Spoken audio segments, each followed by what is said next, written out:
ప్రభుత్వానికి చెడ్డ పేరు తీసుకురావద్దు. భూ వ్యవహారాల్లో కరెక్ట్గా పనిచేయాలి. గతంలో పెద్ద పోరాటాలు జరిగాయి.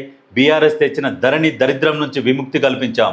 లైసెన్స్ సర్వేయర్ల కార్యక్రమంలో సీఎం. అయితే వాస్తవానికి భూభారతి చట్టం తీసుకొచ్చారు. అధికారులు కరెక్ట్గా పనిచేయాలని చెప్పి సూచిస్తారు. గతంలో ధరణి అనే ఒక పురుడు ఓపించి ఎంత ఛిద్రం చేసిరంటే తెలంగాణలో ఉన్న భూములను మొత్తం ఆగమాగం చేసిరు. ఒకరి భూములు ఒకరి పేరు మీద. గతంలో ఆయన మాట్లాడిండు వీఆర్ఓలు వీఆర్ఏల గురించి. వీళ్ళందరూ మొత్తం భూములు ఆగం చేసేదే వీళ్ళని వీఆర్ఏ వ్యవస్థనే రద్దు చేసిండు ఆయన, ఆ తుగ్లక్ పరిపాలకుడు.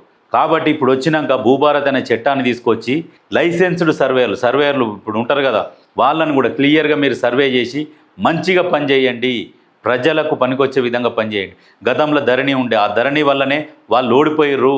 ఇటువంటివి మళ్ళీ మనకు రావద్దు, మంచిగా పనిచేయాలి అని చెప్పేసి వాళ్ళకు సూచిస్తున్నాడు. కాబట్టి వాస్తవానికి కూడా ధరణి వల్ల 25 లక్షల ఎకరాల భూములు, ప్రభుత్వ భూములు, అవన్నీ ప్రైవేట్లో రిజిస్ట్రేషన్ అయినాయి. మరి అవన్నీ బయటికి తీయాలి. అది పెద్ద భారీ కుంభకోణం.